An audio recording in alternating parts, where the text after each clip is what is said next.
Welcome back to another redstone tutorial. Guys, the noobs here, and today we're gonna have a look at a lossless cactus farm powered sugarcane farm. I know it's a mouthful.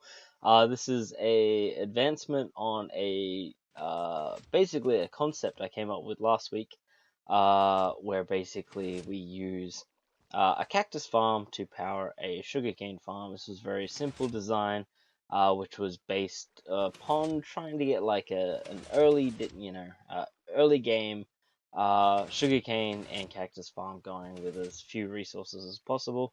Debatable how early game some people seem to think that these are a little too expensive.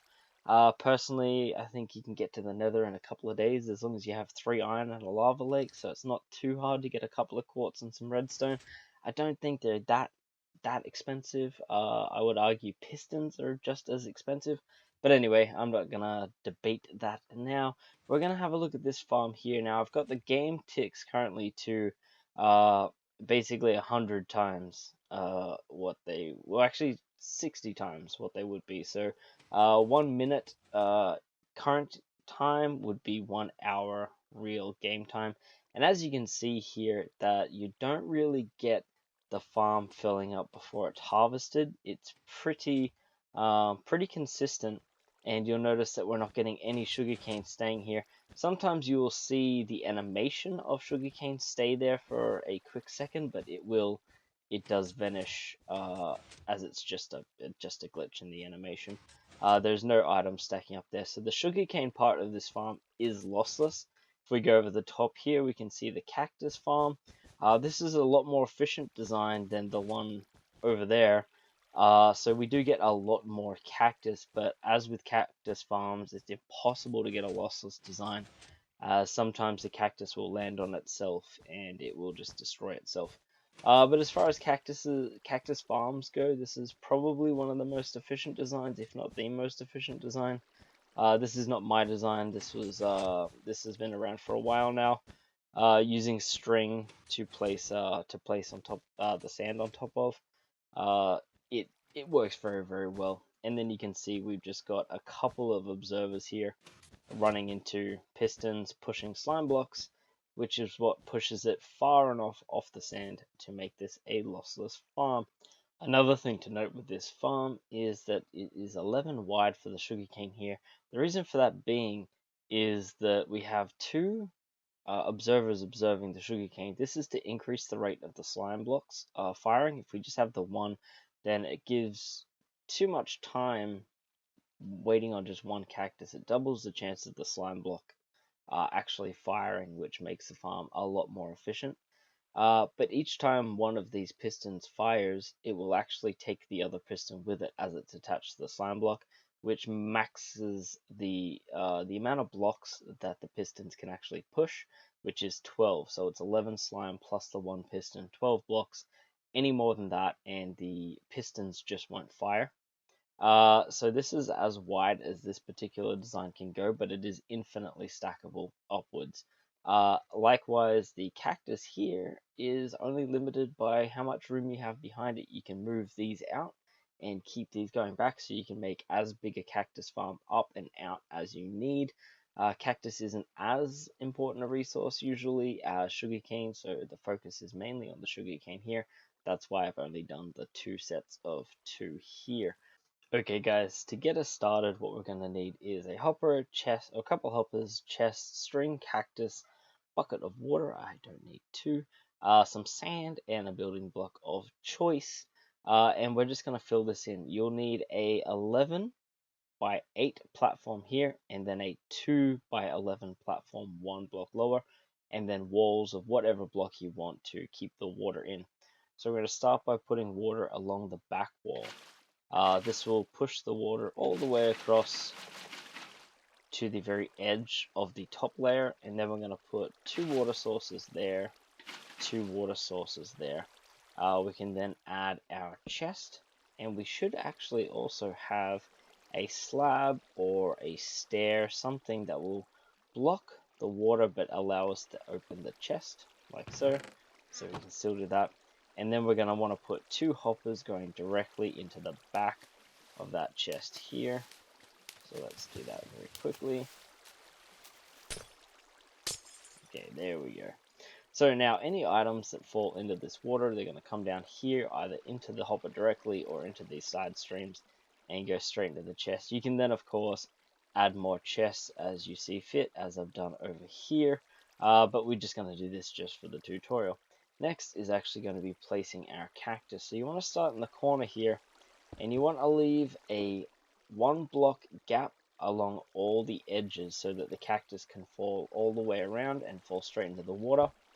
And then we're just going to bring one line all the way out to the other side there and knock out every second block like so.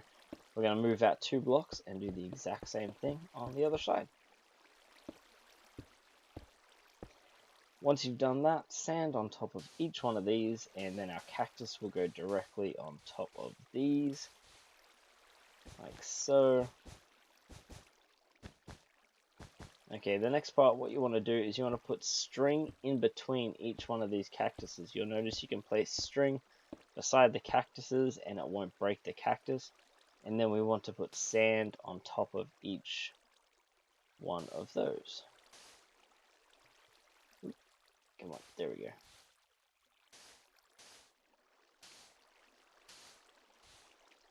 Okay, cactus on top of one of those. And like so. Okay, and that is one of the little sets done. We're going to build up 2 high for the tutorial, so we're just going to do the same thing again. I'm going to put cactus on the outside of those this time, in between all of these, and on the outside of the 2 end ones here. Again, sand on top of each one of those.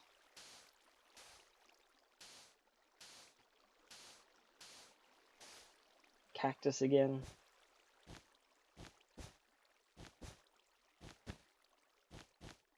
And then last, one more line of the string and cactus in between. Okay, and there you have it. That's your cactus farm complete right there. So for this next part, we're going to take it from the very edge here. So we're going to put a temporary block on top of here. We're going to put a observer looking out of that. We're going to put a temporary block in front of that and one underneath. This block will have a repeater on 4 ticks. And then we want a sticky piston going straight into that repeater like this. Move to the side to break this block, because otherwise you may break the cactus and you're gonna have to replace all of that. And then we're gonna do the exact same thing on the other side here. Okay, next we want to do the same thing exactly up above here, so just do it all over again. Okay, so the next part is we need our slime blocks in place. So we'll grab those from the decorative thing, and we're just going to place slime blocks out one past there and all the way along.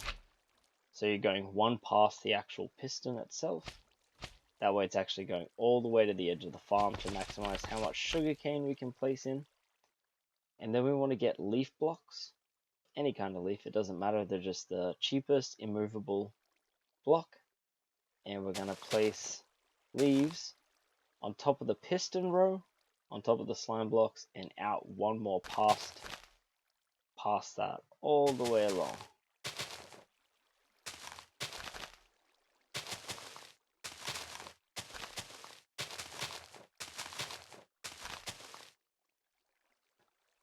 Okay. Next, we're going to put one just behind there as well. And we can actually put leaf blocks all the way along there if we want. This will just mean that behind the sugarcane and behind the leaf blocks you won't see into the farm. And we're also going to place leaf blocks underneath, just like that. So where our sugarcane is, we won't actually see anything into the farm. So you're basically encasing the entire thing in leaf blocks. We can then put one on the ends here and there. Okay, do the same at the bottom level here. Okay guys, next what you want to do is you want to find the back row of the leaves here, and you want to place blocks down in this pattern just here. You can take that one away, and we're just going to run a building block of your choice under the whole length of the leaves like so. Another row, this will hold the water. We want to come out one more, this will hold our sand. And then we want to just come along here with our water buckets and fill it in along the back here. Take whatever building block you're using, for me it's iron, and just block off the two ends like this. And then we want to place our sand along here for our sugar cane. You could do this before the leaves, obviously, it doesn't really matter. In survival, it's probably easier if you put the water in before the bottom leaves, but right now, we're doing it this way. Place your sugar cane on top of all the sand, and that is the bottom section ready to go. Okay, next we'll carry the building block, whatever you're using, up, and that's going to indicate which line the water has to go on. So we're going to place those all the way up, blocking off the edges. We're going to place our building block at the back here, just like this. And this will be how you do for every layer after the bottom one. So you'll just place your blocks at the back row like this. Keep your building blocks going up the sides here to indicate which layer the water has to go on. Just like so. And then we're going to take our sand once again and block that water off. The good news is with this farm there's not a lot of redstone, so you don't have to worry about water spilling out anywhere. And again, just go along with your sugar cane.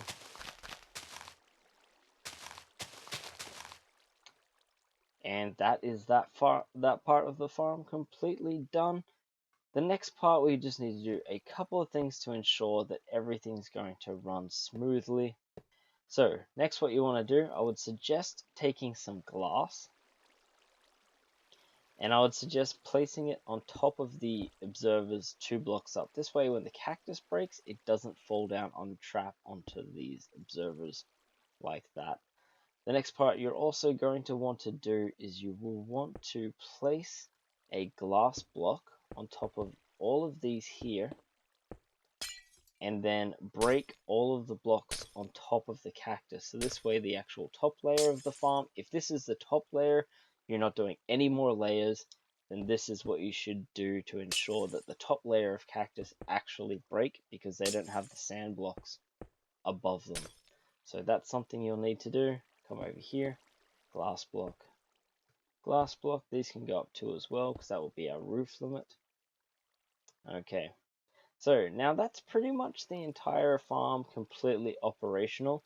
If we were to put game ticks back on, game rule,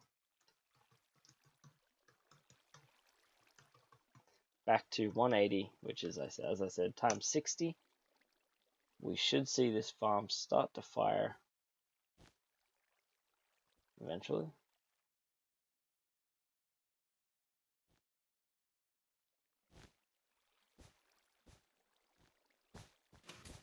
There we go. There we go. So the farm's starting to fire now. As you can see, it fires them quite a long way. We're going to see it again. Come on, game.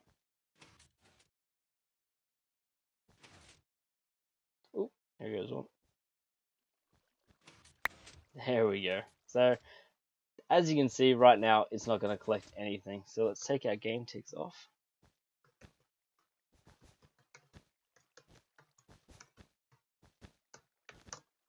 Put that back down to 0. And you want to encase the entire farm in glass, or whatever block you're using, really.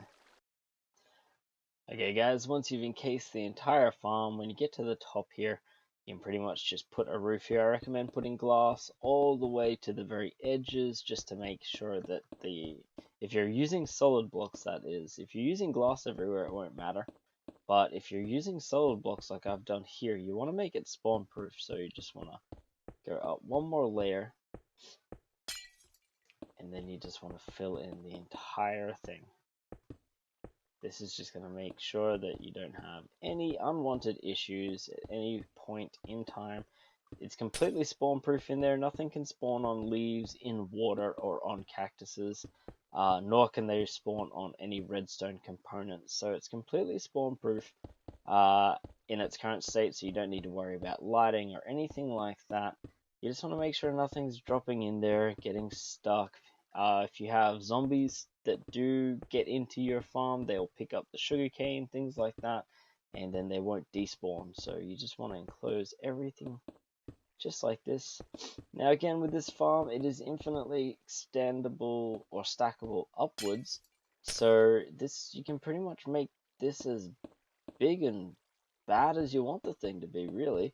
I plan on doing quite a large one on the Lake Lugai SMP. There we go, it is done. Let's get our game rule back. Random tick speed. Let's make it up to 1000. This will show us the farm in full action very quickly. So as you can see, lots and lots and lots of cactus coming in. The pistons are firing. It doesn't get super full too rarely. Too common, sorry. It's pretty rare that it fills all the way up. As you can see, it's working an absolute treat, and we've got a lot of items coming in here. Obviously, you're not going to have these kind of speeds in game. The efficiency currently sits at around 1 stack per hour, or just under 1 stack of each item per hour with the 2 tiers. Every tier you do above this, you're going to increase by about 27 items on average per tier. So 1 tier is about 27 items per hour, 2 tiers 40 or 52, 54 items per hour. Keep going up, you're looking at 1 more tier, about 80 items per hour. So as big as you make this thing, the more efficient it's going to be. That is going to be it for me though, guys. I am completely out of time. So yeah, if you like the farm, please leave a like. If you have any suggestions, ways you think you can improve the farm, let me know down in the comments, and I will see you guys in the next tutorial. Bye!